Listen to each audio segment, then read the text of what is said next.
Glory be to the one who took his servant by night from the sacred mosque to the farthest mosque, whose surroundings we have blessed, so that we may show him some of our signs. Indeed, he alone is the all-hearing, all-seeing. Okay, now, the Quran just said it's perfectly clear. It explains everything in it, all things in it, perfectly clearly. That's what it said in those verses. Then it contradicted itself.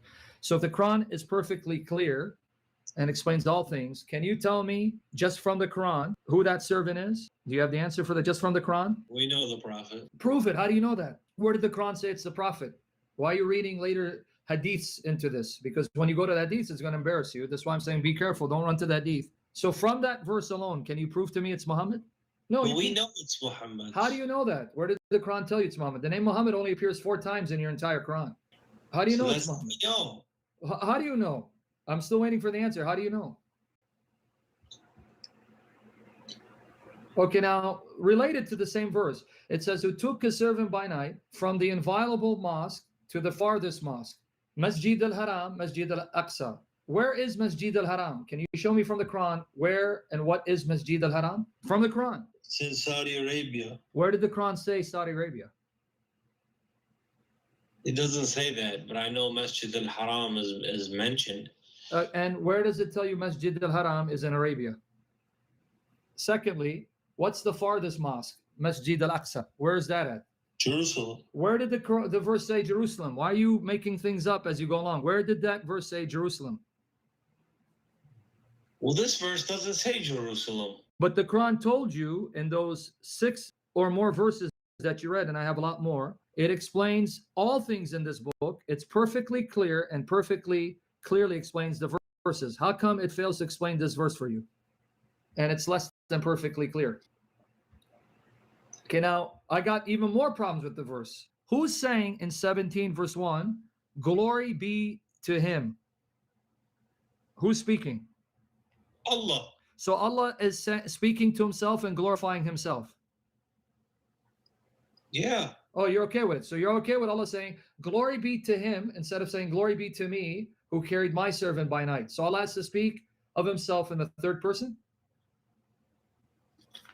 Yeah, that's how Allah refers to himself. Okay, Sam. well, good. I'm glad you said Allah. But then Allah goes on to say, so that we might show him some of our signs. So Allah is saying, glory be to him, which is me, who carried his servant by night, which is my servant, from the inviolable mosque to the farthest mosque, whose precincts we blessed, so we might show him. I'll admit, this verse doesn't explain the locations. No, but that's even more than that. What I'm asking is, why can't Allah I'm simply... reading that to you. You tried to get me busted with that. I'm saying, yeah, if you're taking this verse in isolation of itself... Even in the context of the Quran, you're not going to be able to figure out, because there's nothing in the Quran and other verses that tell you what this means. I have to investigate that. Keep investigating. But don't forget 2 points. This is the same Quran that told you it is a book that explains all things and is perfectly clear and perfectly clearly explains its verses. Yet it doesn't. But here's the point I want you to focus on so we can go to another example. Allah is speaking, Allah saying to himself, glory be to him, which is actually me, who carried his servant by night, which is my servant, from the inviolable mosque to the farthest mosque. And now notice Allah says, whose precincts we blessed. Now, but pay attention to this part. So that we might show him our signs, ayat, right? Do you see Allah says we might show him? Yeah. Okay, now here's my question. If you're following the Arabic and the English. So he goes, we might show him our signs. He is the seer. Wait. So the one that Allah is showing his signs, Allah just says about him, the one that he showed his miracles to, he, the one we showed our signs to, he's the seer, the knower? Who's that? Yeah, I figured, I had a feeling you might bring that up. Okay, then you address it. But that's ambiguous. Yeah, but my point is, the he is the him. We might show him. You keep forgetting that, our signs. If that's Allah, why would Allah need Allah to show him miracles? Allah showing himself miracles? You know what? Hold on. Yeah, exactly. Hold on. But if it's Muhammad, then So let me see if I understand what you're saying. yeah, What I gather from what you're saying is that it says so that we, that being Allah, referring to Himself, yeah. We show we him. may show Him our signs. And the claim is, indeed, He alone is all-seeing, Yeah. all-hearing, all-seeing. And who's the But he? you're saying, why would Allah, after just saying we, say He? No, it's more than that. Allah says we showed him our signs, and then speaking of him, he Yeah. says he, the him that we showed our signs to, he is the all-seeing, the all-knowing. Who's the he and the Yeah, him? that's what I'm saying. Okay. If they want, that's the point I'm getting at. Okay, so Is if who's the he and the Allah- him? And if you say Muhammad, it's even worse. Because if it's Muhammad, we showed him Muhammad. we may show him our signs. And Allah is he- showing the Prophet Oh, but then you just destroyed it. our 'cause then- signs. Okay, but then finish it. The he is the seer and the knower. He is the all-hearing, And all-seeing. that's Muhammad. You just said it's Muhammad. The him and the he don't change. It's the same one. Okay, that's what I'm saying. Okay, That's so what I- is that's- Muhammad that's all what- hearing? Do you believe that's Muhammad? what Okay, I- is Muhammad that's what- all hearing, all seeing? Because it's the same him and he in the same sentence. It doesn't change. Him, we showed our signs. He is the seer. So it's the same entity. So who is it? We're still trying to figure it out. If it's Muhammad, then Muhammad is all seeing. If it's Allah, So then Allah's being shown you're miracles. claiming that this last sentence means that that it's referring to Muhammad alayhi salam. If it's Muhammad, then Muhammad is the seer and the knower. So you made him God. You made him an ilah.